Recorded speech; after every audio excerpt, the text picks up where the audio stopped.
Oh, there you go. TalkShoe is not going to record today. We're going to just get the audio and put it on TalkShoe.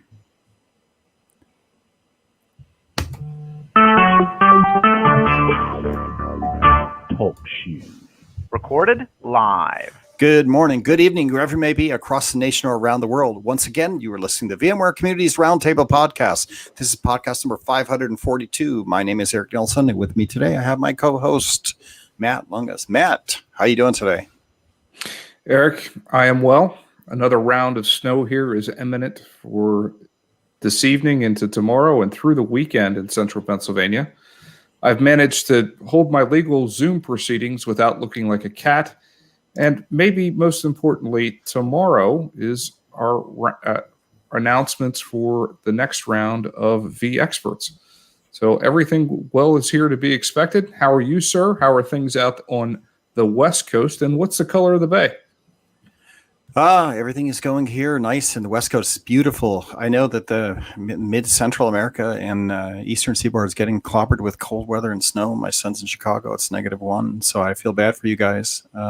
But for here in California, it's beautiful. It's beautiful weather, nice, sunny. It is 65, 68 degrees, beautiful. So color of the bay is just a nice clear green today, right? Still a little bit winter, but sunny and nice. So can't go wrong with the weather. Feel bad for you guys that are out there shivering. I'm sure we'll get another 1 or 2 storms in here as well.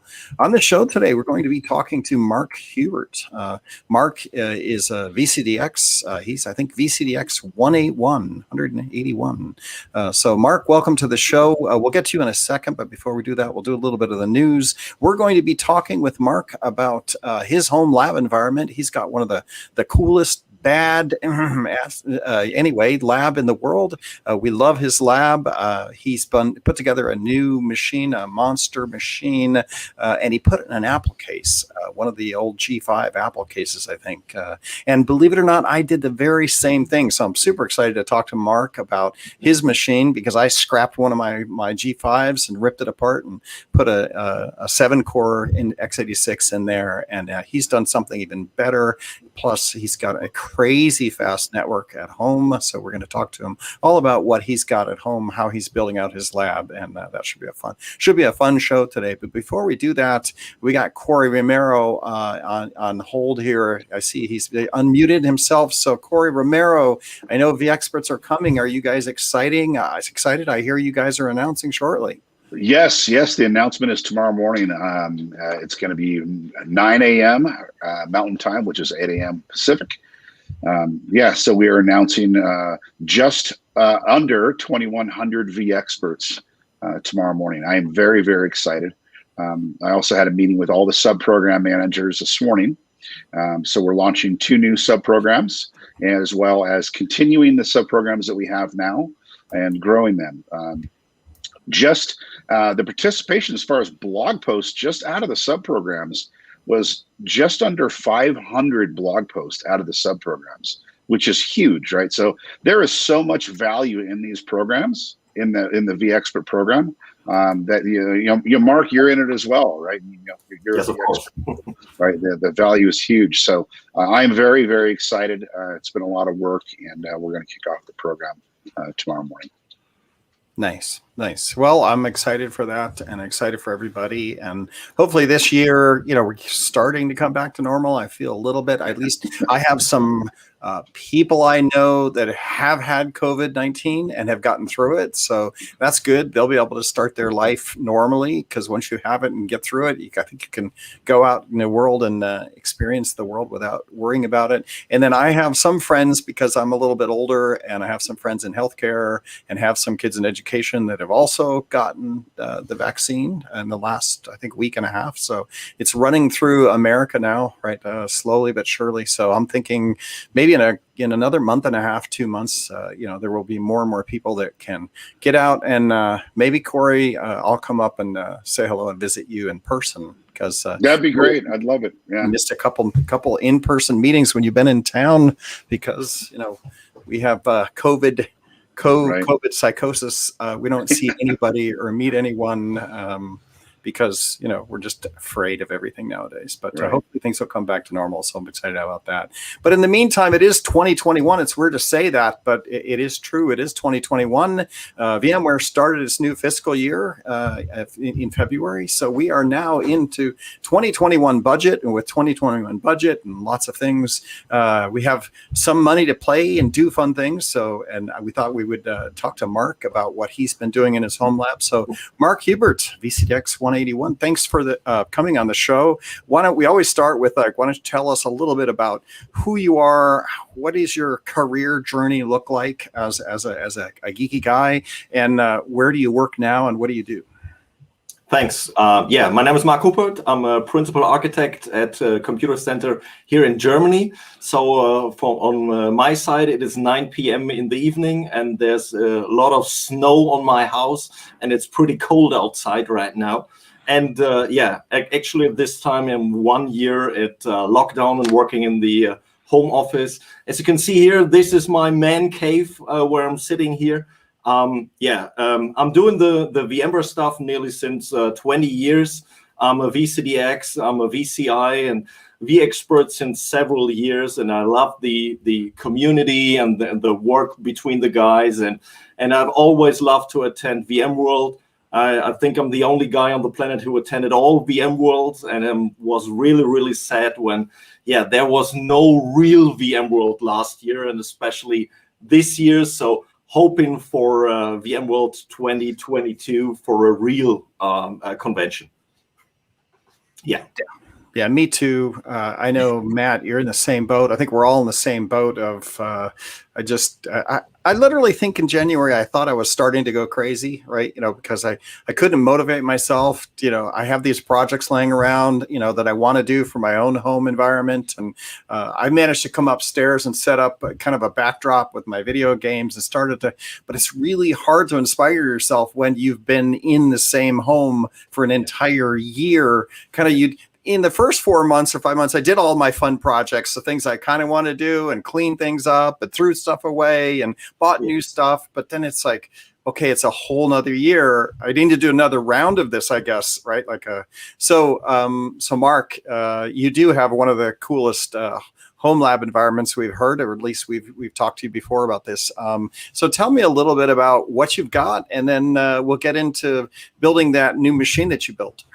Yeah, my HomeLab journey, I think it started 15 years ago when I decided to create my own environment and invest in my own stuff, and playing and tweaking with all the VMware stuff on it. Yeah, and right now I think no one in the world is more crazy than me about the HomeLab. I'm running 3 different data centers at my house, 2 at my basement, 1 in the garage. So 3 geolocations where all the VMs are replicating using SRM. I have running right now 9 different vSAN clusters. And all this kind of stuff. And my newest project was to invest into a really, really high-speed network. So I decided to upgrade my data center network to 100 gigabit Ethernet, which is absolutely amazing. And the workstation that we're going to talk in a few minutes is attached with 40 gigabits directly to this backbone. So my workstation that I'm sitting right here is talking with 40 gigabits. My NAS system is attached with 40 gigabits, and all my ESX, or nearly all my ESXi servers are attached with 100 gigabits. The vMotion speed is absolutely amazing. And maybe the next steps would be to invest into Intel Optane for vSAN and all this kind of stuff. Yeah, that's interesting. Matt, I'll let you go if you have a question. So, Marc, how did it start? Before we dive all into all the details, you said it started about 15 years ago. So what was the need? Was it something that you just found as it was a passion, a hobby? Was it something that you wanted to maybe do certifications, or just felt a need to have a test environment for some of the things that you're working on at the office? How did you get started, and how did it sprawl to what it is today?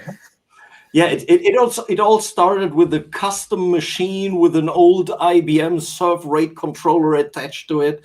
The reasons, passion, hobby, and especially certification. So to get trained, to get more hands-on, aside away from customer environments, and to even get hands-on with your own equipment. And I had several colleagues and customers who told me that's never going to work. You can't really get it done. And I always try to figure out and always try to max out the environment. And it worked very well. So my first machine was a custom-built a mini ITX system. The next one was an HP micro server. And then, it grows a little bit out of control. So getting two 40U racks in the basement right behind me, 125 rack at the other basement, and a small rack in the garage.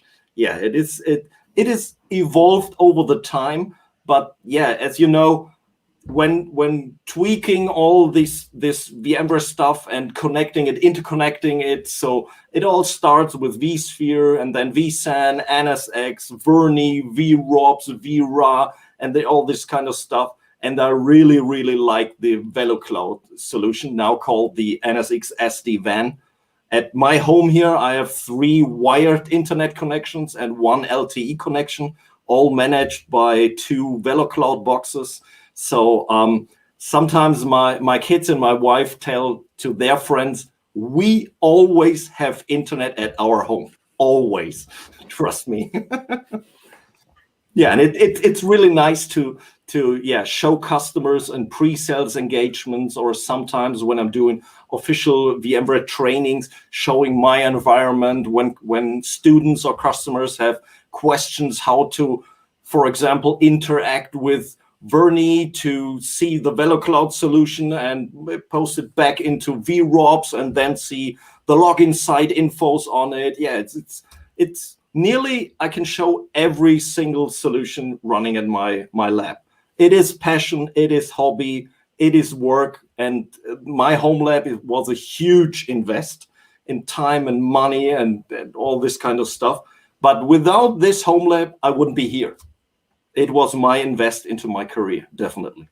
Yeah, I know definitely when I started, I bought a 286, I think 8 gigahertz machine, right? And my wife was like, why are you doing this? It was a tower. And then I bought SCO Unix, right, which cost like another $800 back in like 1985 or whenever it was, or 86, when I was out of college, and I was in a job at IBM, but I wanted to do more tech stuff and never really had a machine with a root password. So I think I've told the story before. I feel like I'm an old man telling the same story again, but it is that kind of passion. And my wife at the time, she's like, because we're newlyweds, right? And she's like, you're spending like $2,000 on software and hardware, and you don't even that's not even your job, right? And I'm like, yeah, but I want it to be my job, right? Like that. I think I'm going to be, I like administration, I like boxes, I like programming, and I have a computer science and marketing degree. And at the time I was working in program management,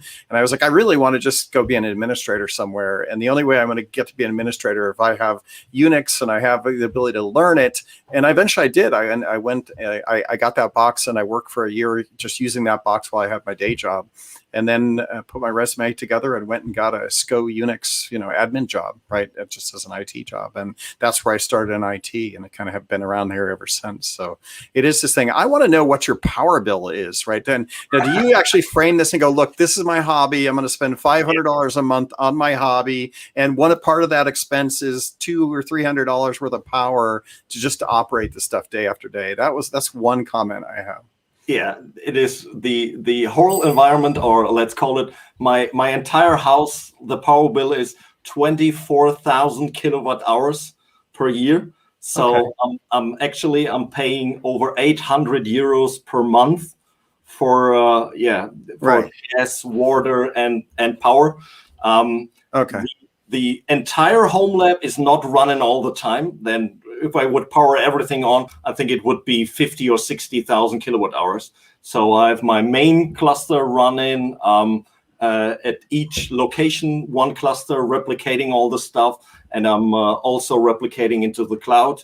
So yeah, this is a huge option for the money. So the power option, but also you have to hardware reinvest. You have to do newer things, especially now the 100 gig version is really expensive getting there. But yeah, I always wanted to be one step before the customer to test stuff, sometimes on a hardware side and especially on a software side. So, another question I have in this space is, like, when I worked at Sun Microsystems, they had a thing called Clean Sweep.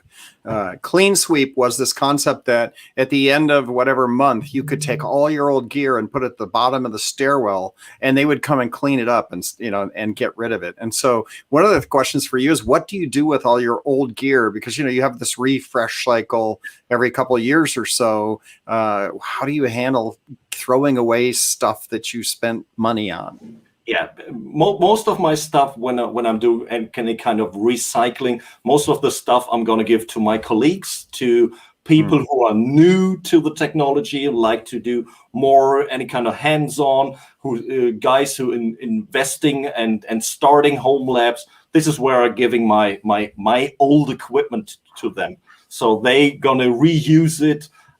Some of my equipment is recycled equipment from customer sites, where customers told me, hey, we know you have a huge home lab. Maybe you could use these 8 gigabit fiber channel adapters or switches or something like that. And I said, yes, thank you very much. And I'm testing with it and I'm using it, let's say 1 year, 2 years, and then I'm giving it, to colleagues, to friends who always try to invest in their home labs to make it a little bit cheaper for them. And Marc, where do you find most of your equipment? I mean, where, as you're making those, next upgrades, are you speaking with customers? Are you looking on used auction sites? How do you acquire that next round of refreshes? Most of the equipment comes, to be honest, from eBay. So I'm based in Germany, and sometimes the equipment is cheap to get on eBay Germany side, sometimes on the UK side or Ireland side. And for example, a couple of years ago, I invested into Fusion IO cards. I got them from eBay Australia to get them very cheap. So I'm always looking at the different auctions, and and sometimes customers, when they try to recycle their environment, I'm lucky enough to get some of these hardware. And where did you find your GPUs at? We've talked about GPUs for coming to some of these new solutions. So where did they get sourced from, sir? The GPUs, most of them comes from within my company. So we're a huge NVIDIA partner, and I'm part of the NGCA, the NVIDIA vGPU Community Advisor Program. Where I'd always like to have access to new hardware and test it, and I have a lot of colleagues and friends within my company who made it possible to play with the newest stuff. And for example, in my workstation here, there are 2 NVIDIA RTX 8000 GPUs connected with NVLink, so 100 gigabit per second connection between the GPUs, and it's absolutely amazing to see this power. And this is where most of the stuff comes from. I want to circle back to the GPUs in a little bit, but we've talked about the base infrastructure, right, and how it's sourced and where we started out. What do you do for licensing? How do you license all of this up, and how do you, in the more minutia of some of these things that you want to test that might not be out there for things like vExpert, how do you go about finding necessary licensing to do the testing? Yeah, I'm in direct contact with our VMware partner manager, for example, and always asking for new NFRs, licensing, and all this stuff. And sometimes it's hard to get these licenses. For example, Bitfusion, I was not able to get any Bitfusion NFR license, for example, or the what was it last? The Verni extension. We have Verni Enterprise, but there are no Verni extensions for VeloCloud. So I contacted the guys behind Bernie and said, hey, I'd like to test it. And I've got an eval keys there to get it working for customer environments. And sometimes it's hard to get the licensing part, but working for a huge partner in Germany makes it a little bit more easier to get NFR licenses for testing. And for all the other guys, I always suggest the VMUG Advantage option to get licenses. There's this pretty nice option there. A great place to start. And even above and at that, of someone that has such an expansive setup with all of the different BUs, it does always start with the ask, right? Yes. So all of those keys that are out there that you have access to and whatnot, it starts with the ask. So good for you, and great to hear that there was the responsiveness there with the partner community. Yeah, and especially when I started my certification path to VCDX to become a better architect, there are doors within VMware that's opened, and I've access to the different BUs and talk to the people. And when you're doing this for 20 years and you created and evolved your lab, I think many guys at VMware knows me and my website and the lab itself, and it's sometimes easier to get licenses, for example, or play with new versions, betas, or something like that. Okay, so we talked about the infrastructure and we talked about the licensing. So to Eric's point, what is the need, or what brought about the need to build out this crazy new high-end machine, this high-end desktop workstation? Yeah, I was using my Apple Mac Pro, the 2013 version, the trash can, for several years. It worked fine. I changed the CPU, I maxed out the memory, and I even swapped out the SSD and installed a special version to just insert 3 NVMe devices, which was great. But over the years, especially the GPU becomes more and more the problem, because in the trash can, you can't really change it. I don't want to go the eGPU way. So one option would be to buy the new Mac Pro, and I configured it on the website, and I really like to get NVIDIA GPUs into it. And then the problem starts. So Apple and NVIDIA, they're not really friends behind the scene. It's kind of hard to get NVIDIA GPUs into macOS. So I decided to go back from macOS to a Windows machine and try to build my own machine. Why I choose this case? Because I got 2 of them running in or sitting in my garage, the G5s, and I said those are beautiful cases, and I really love them. Swapping them to an ATX format is kind of hard, because they are normally operating upside down, the G5. So I ripped everything. Sorry, I ripped everything out of the case, and I'm trying to find the best way to put ATX components inside. So I completely swapped out the G5, turn it around, so upside down, and then I cut a huge hole inside to do the water cooling, the radiator inside. So, and then ideas started, and then I've always drawings, what I like to do, and then I was looking for the internals. I wanted to have a CPU that has enough cores, but especially with a high tuning option. So I just wanted to go from a minimum of 3 gigahertz, and then I found this 10-core 3.7 gigahertz Intel CPU with 48 PCI Express lanes, and I thought my thoughts were, okay, this is going to be my next workstation CPU. They support DDR5 ECC memory, which I was also using inside my data centers. So I decided to go with an Asus main board that supports ECC memory and this special Intel CPU. And then the next thoughts comes in. So the GPU part. Okay, double RTX 8000. This beast has over 9,000 cores of CUDA cores inside the GPU, and each GPU has 48 gigabytes of dedicated DDR memory on the GPU. So a special bridge between these GPUs has access to 96 gigabytes of dedicated video memory, which is absolutely amazing. And then comes the next part, okay, the different PCI Express lanes. The first GPU needs 16 lanes, the second GPU needs 60 lanes, okay, 32 lanes are gone. My CPU has 48 dedicated lanes.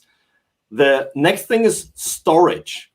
The mainboard itself has 2 M2 slots, but when placing 2 NVMEs inside, running on RAID 0, you got this performance bottleneck, the DMI, the direct memory interface problem, where both NVMEs are fighting on the motherboard to get lanes. And I don't want to get into this trouble, so I decided to go on the Asus website and check for any kind of M2 special board solution. And there is one called the Hyper M2 card. This card has 4 different M2 slots. You can equip them with full NVMe, which I did, placed it in the server, placed it in the workstation. Another 16 lanes gone. So all the 48 lanes are gone. So the entire bus is filled up. Yes, the entire bus is filled up, but PCI Express slots are still available in the machine.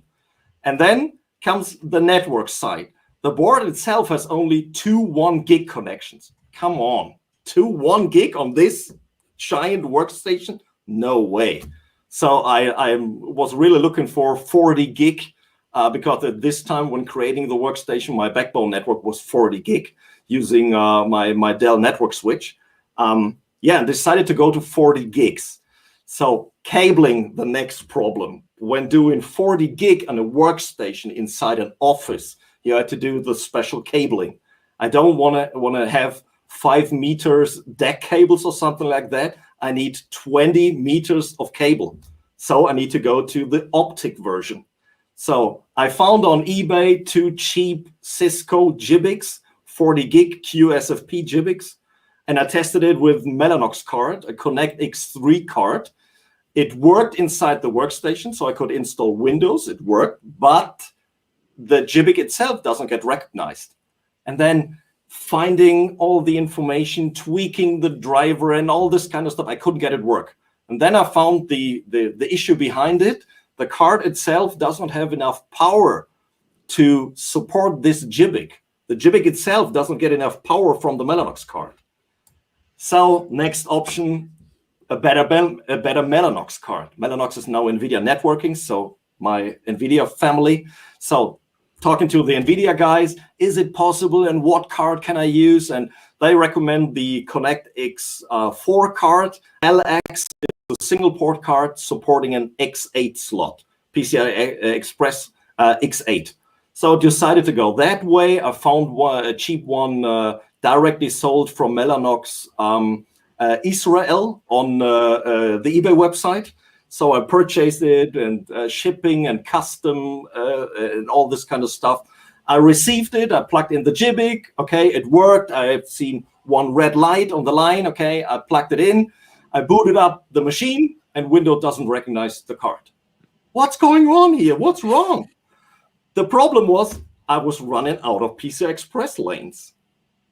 So the next option would be from the Asus card with the 4 dedicated NVMe M2 slots, removing all of them, replacing the 4 512 gigabyte NVMe devices from Samsung with 2 2-terabyte NVMe's from Intel.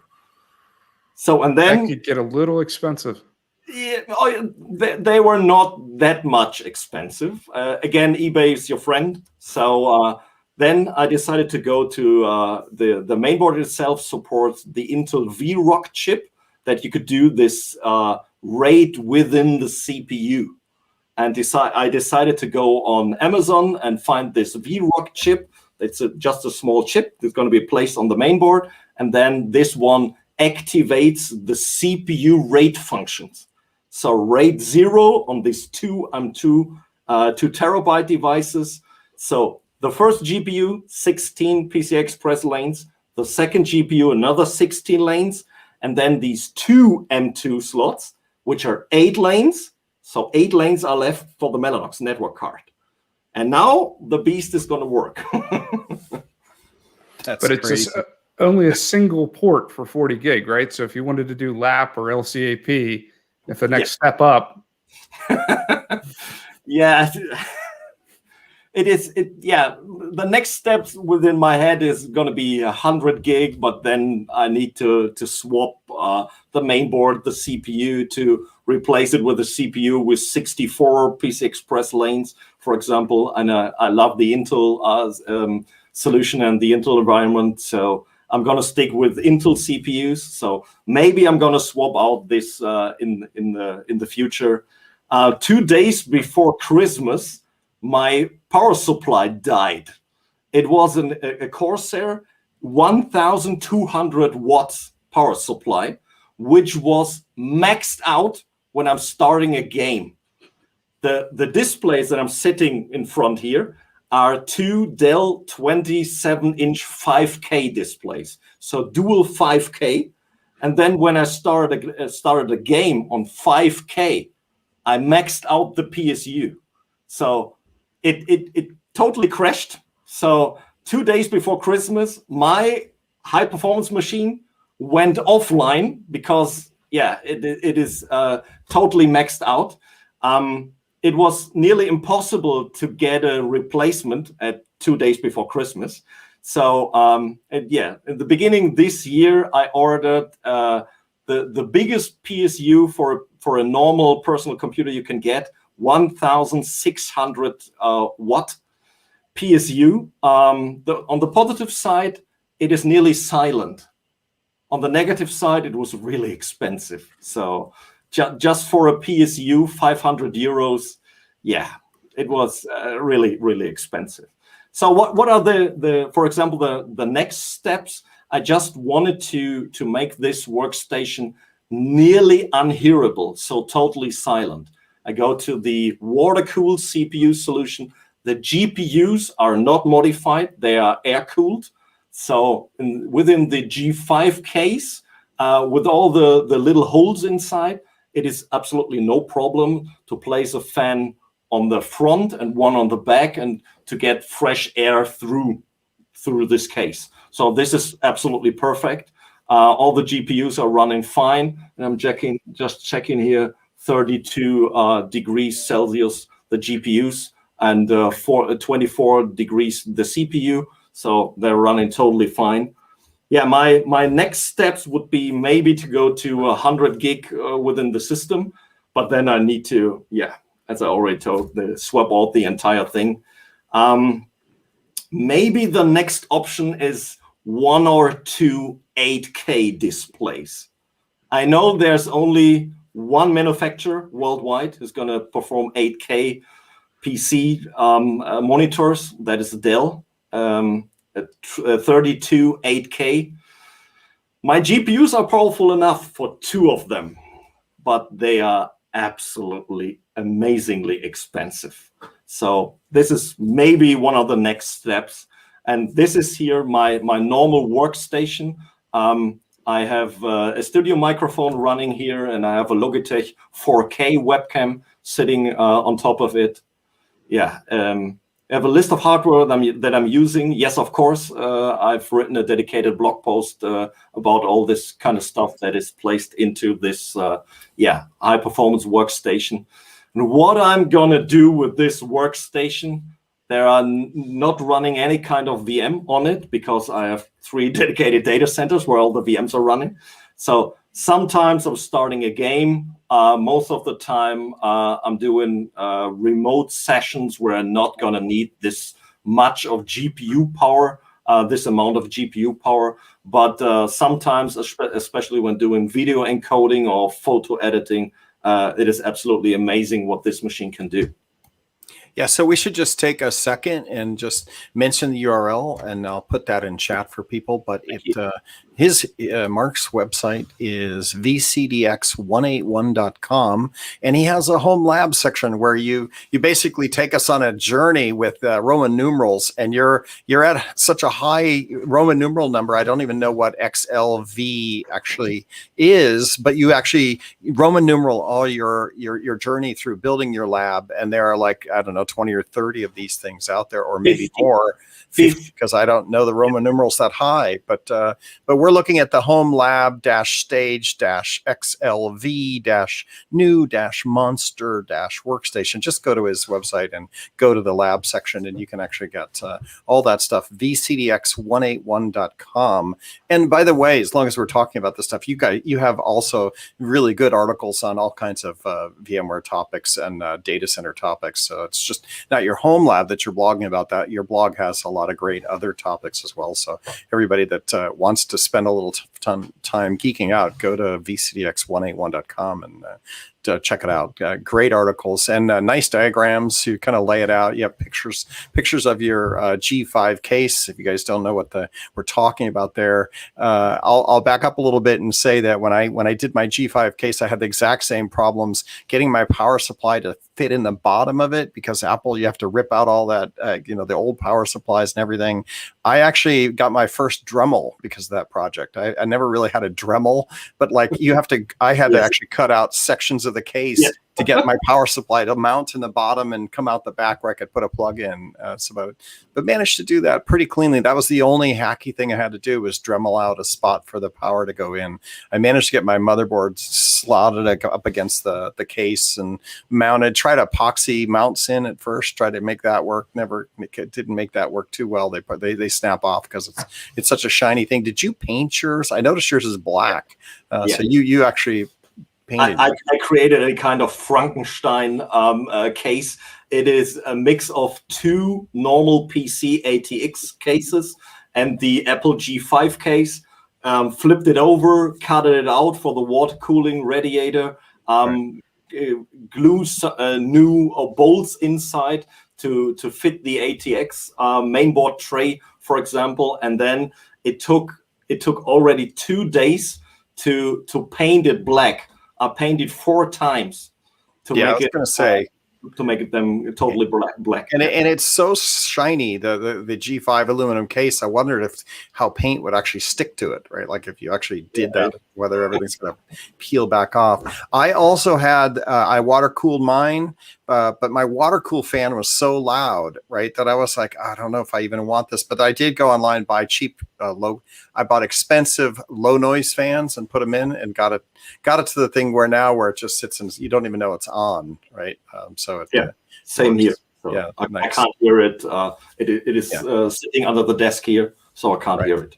Yeah. Put some NVIDIA cards in, same thing, right? So it's funny because I didn't know about this. I went to look up the blog article because what we did was we looked at, we use advocacy.vmware.com, and we look at what posts are actually being shared a lot and how much reach they have and how many comments. And this Workstation one was one of the top 20, right? Posts that got out. And got shared, so we should have to bring you in and talk about it. But I hadn't actually looked at their article till like yesterday afternoon when I was like, I got to get ready for the podcast. And I went and looked, and I saw the pictures of it, and I went, oh my god, he did the same G5 monster hack, which was memories, right? Yeah, which is pretty cool. But then I also saw that you also took your later Apple, the trash can, and then you racked it and put it in your rack. You have a cool blog article about how you're using that. So you're running vSphere on that. Sounds like the G5 project, the monster one we're talking about, you're just running Windows on that, and you're gaming and whatever. But then you also took the old Apple, which I guess is Intel CPUs, put it in the rack and running ESX on it or something on it. Yes, I was running ESXi on Apple Mac Minis since several years.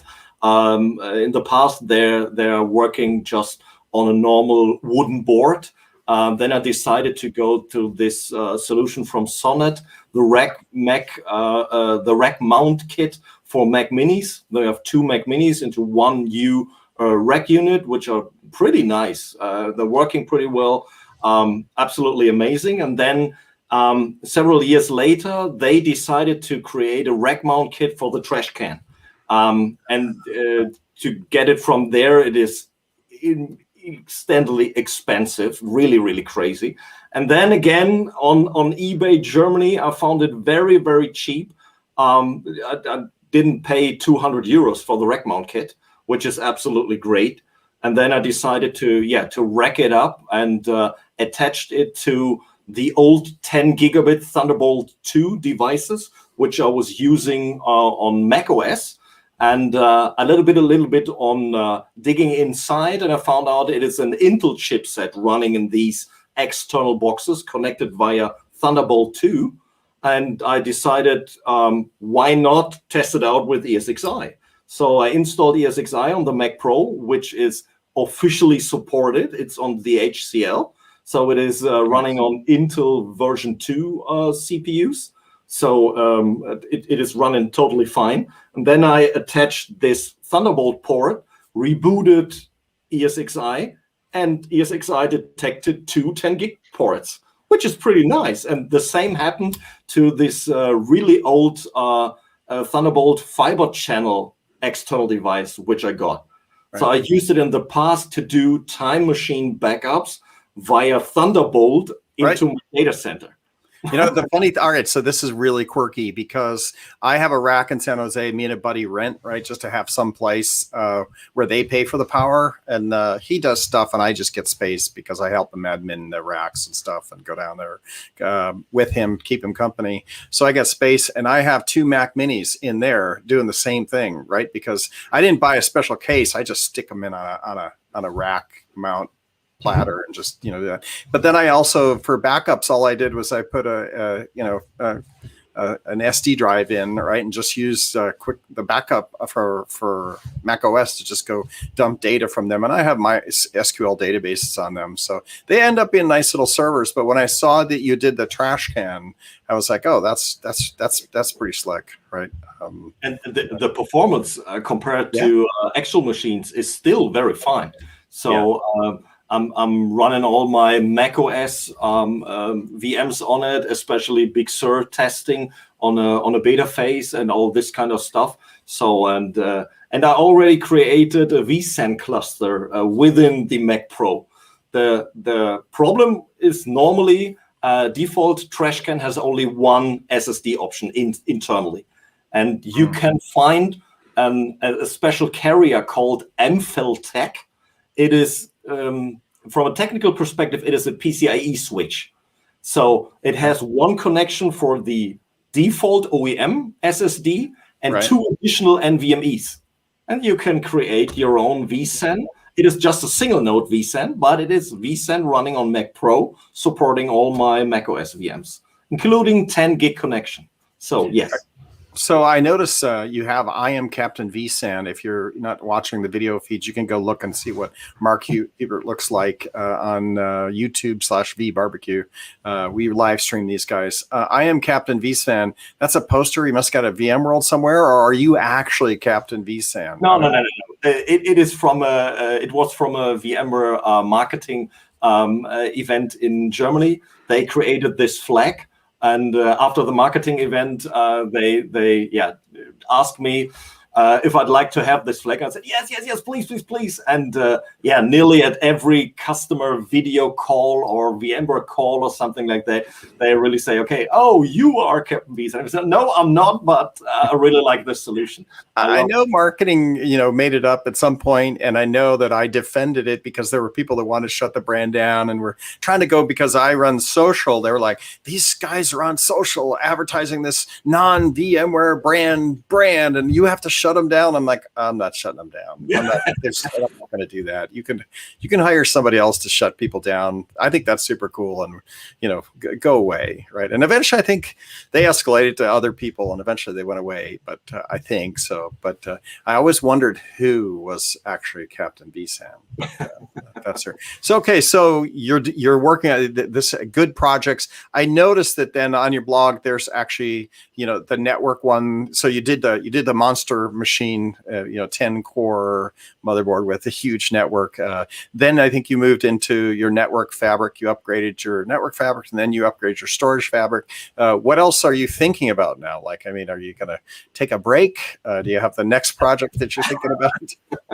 The latest project was the official 100 gig Ethernet project, and this was my 50th blog post about my HomeLab journey, and it was really, really amazing to see all these numbers. And for example, yesterday the official VMware Twitter account tweeted about my 100 gig HomeLab, my blog post going through the roof, absolutely. And it is totally crazy to see where all around the world people are clicking on my blog and read about this 100 gig connection, and many of them texted to me, okay, what's next? Are you going to stop? And I said, no, I think personally I'm never going to stop investing and evaluating my entire lab. The next thing that I will blogging about is the whole redesign. I did it last week together with my kids. So I completely ripped off Datacenter 1 completely with both racks and all this recabling and servers replacing and all this kind of stuff. Especially my 11-year-old boy is going to really enjoy it, because what is this cable for and what this kind of connection? And yeah, he's really talking to his friends at school and said, we have a huge data center running at our basement. And I think he's going to get into it slowly, so into this HomeLab stuff. And yeah, my next blog post is about this redesign, and I'm going to have all the recabling to not see the different Cat5 cables. I have dedicated colors now for orange for power, yellow for IPMI connection, black for KVM, blue for uplinks, and all this kind of stuff. So The next thing is the recabling. Then I think I'm going to write a dedicated blog post about the KVM. I installed a new KVM solution to access all the machines. One option through IPMI, the other through KVM. Yeah.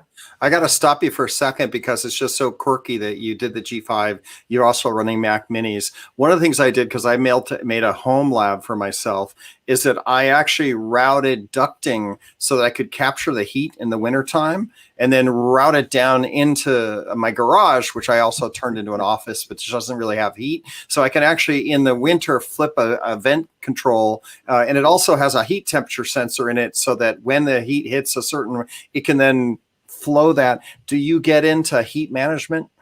Yes, of course. When I bought my house here 10 years ago, and we had this guy who showed the house. The house has a dedicated ventilation system for normally the basement, the heating room, and the wine cellar. It is just another room. They call it a wine cellar, but both two rooms with dedicated ventilation systems. And my wife asked me, what should we do with these rooms? And I said, I have an idea. Right. Yeah, and especially the heat. When we are finished here, will open the door over there. So then the heat from Datacenter 1 can go into my office here. And tomorrow I have a warm, nice. Office. Very nice. Yes. So you're going to recable. That's your. I just had to ask because I just figured that was one of the things. And I suppose people that are in serious home labs. I know back when at University of Wisconsin, I did some work up there, and I have friends, David Parter, guys. They in the old days it was mini computers, and they would put mini computers in their basement, and that acted as the whole house heater for the whole house, because these guys were big 240 volt massive machines that were like closet sized. So yeah, everybody's still doing that kind of thing. That's really cool. So you're gonna recable, restructure. Any constraints, like things that you wish you had done differently? That you had kind of kicking yourself for not thinking about earlier.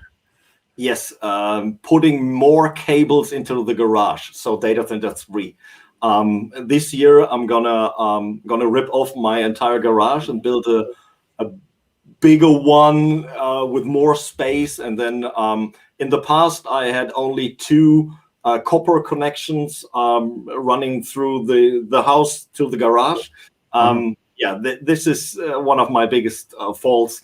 I just had to do more fiber cables and copper cables. Yeah. Yeah, when I built my house as one of my projects, we tore it to the ground and I built it. My dad builds buildings, so I know a lot about building. And we built a new house here, and I kicked myself for not wiring before drywall went in, like a lot more than I thought I was going to need. Right? You run Cat 5, you think have enough power, but then when you button it all up, that lasts about 3 years, and you're looking at yourself going, "Why didn't I just build channels so that I could just pull easily new cables?" Because the cables are always upgrading, right? Like you always, yeah. I cabled the entire house except enough cables in the garage, because 10 years ago I had at this time I had 1 data center running at the old house. I had the option, okay, now I could go to 2 data centers running at the house. Yeah, I did not have any thought about a 3rd location. Yeah, but it changed over time. So when I'm gonna recreate my garage, there will be more cables, especially fiber cables, into the garage. Marc, dare I ask, what is your physical port count at your house? I think the port count is nearly 220. Yeah, I think 220 different copper ports, including some fiber ports. I think overall it must be 250 or 260 ports. Yeah. I saw your logical design diagram out on VCDX181.com we've referenced before. That reminds me of the old days where we'd get PC Mag and they would have the big giant trifold posters that everyone would stick on the wall. It's so impressive. I would encourage our listeners to go out there and take a look at the complexity of Marc's network. When a CPU count? I had it in the past. So actually right now I'm running 4 different vCenters, each connected in link mode. And actually I'm running 72 ESXi hosts, and I think nearly over 800 VMs or something like that. It's running around the house. So yeah, it's any kind of a crazy environment. But yeah, to be honest, for example, when customers start a POC with, for example, with vRealize Operations Manager, they all start with 1 appliance. I don't start with 1. I have 5 appliances running, because 2 different fault domains, 1 witness host running at another location. Why? To show how it works, and for myself, self-education, how it's going to be configured. I just want to do it in my house before I'm going to do it at any customer site. Definitely. And that's for all the different VMware solutions. So, and always, and also solutions from NVIDIA, from Cohesity, and all the other vendors around the VMware ecosystem itself. Marc, do you ever see yourself moving this all to a SaaS service? No, never. Or something like no. You still have to have the physical hands-on and the blink lights and. Yeah, to not go completely away from the machine side. At customer sides, mainly doing architecting designs and all this more theoretical stuff. And I really like it to make hands-on. On customer sides, I'm not going to do a lot of hands-on. That's why I'm going to do it here. All the recabling, all these very accurate cabling, the different colors for the different options, and all this kind of stuff. I just like it to get hands-on to the system itself, to the physical machine itself. I already have cloud connections to nearly all public cloud providers for storage, for VMs, and all kind of stuff. But I really like it to play with new versions of vSAN and trying to tweak or get into the system and get everything out of it on my own environment. And that's the reason why I think I'm never gonna place everything on a SaaS provider. Matt, I have two stories for you in this space, right? One is kind of like a Pat Gelsinger, Paul Moritz story to this question, which was like one of them. It might have been Paul Moritz back in the days when cloud was showing up. He's like, look, pretty soon everybody's going to be in the cloud. You don't see a lot of people driving horses around and buggies. And I think maybe Pat has told the story too. And he goes, now, there are still horses. People still love horses, and they still ride horses, and they still do horses. And I'm sure that's the way owning your own hardware will be too. And I'm like, yep, me.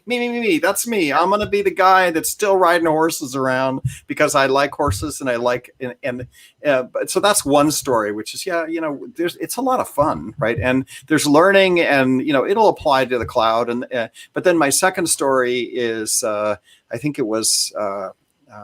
Steve Jobs, when they were telling him, you can't make laptops anymore. You just have to go, you want to be out of that business because, Intel's got this business wrapped up, and you're never going to own that. You're never going to do anything with that business. You shouldn't be. That's all washed up. It's all over, right? No one's going to own their own laptops anymore. You're going to use them in the cloud, right? They basically told him, you're not going to ever do your own laptops, Steve. It's too late. Because this is when he was coming back into that, right? And yeah, he built the biggest company in the world, right? And so there's still, just because you think something's going to go one way doesn't mean it is going to go that way. So cloud is here, there's no question, but hardware still runs things, right? So I'm still in that space of you still need hardware experts. You still need to build this type of stuff, whether it's in the cloud, whether it's in garages, whether it's in local data centers for other reasons. None of this stuff is really going away, and the pendulum will swing back and forth, right? So that's my totally with you. Yeah.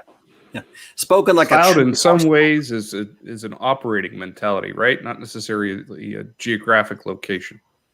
That's absolutely true. Yeah. All right, we are at the top of the hour. Any last questions for Marc, Matt, before we let him go? We've been going for like 59 minutes here, so we're in pretty good shape. Marc, we've talked about the new wave of vSphere admins that are coming in, that there's the changing of the guard, and we have some new entrances into now operating vSphere day to day. Let's say one of those individuals wants to start out with a HomeLab. Where would you point them? What direction? How would you get them started? I would suggest all of them start with the small systems, for example, Intel NUCs or Supermicros or something like that.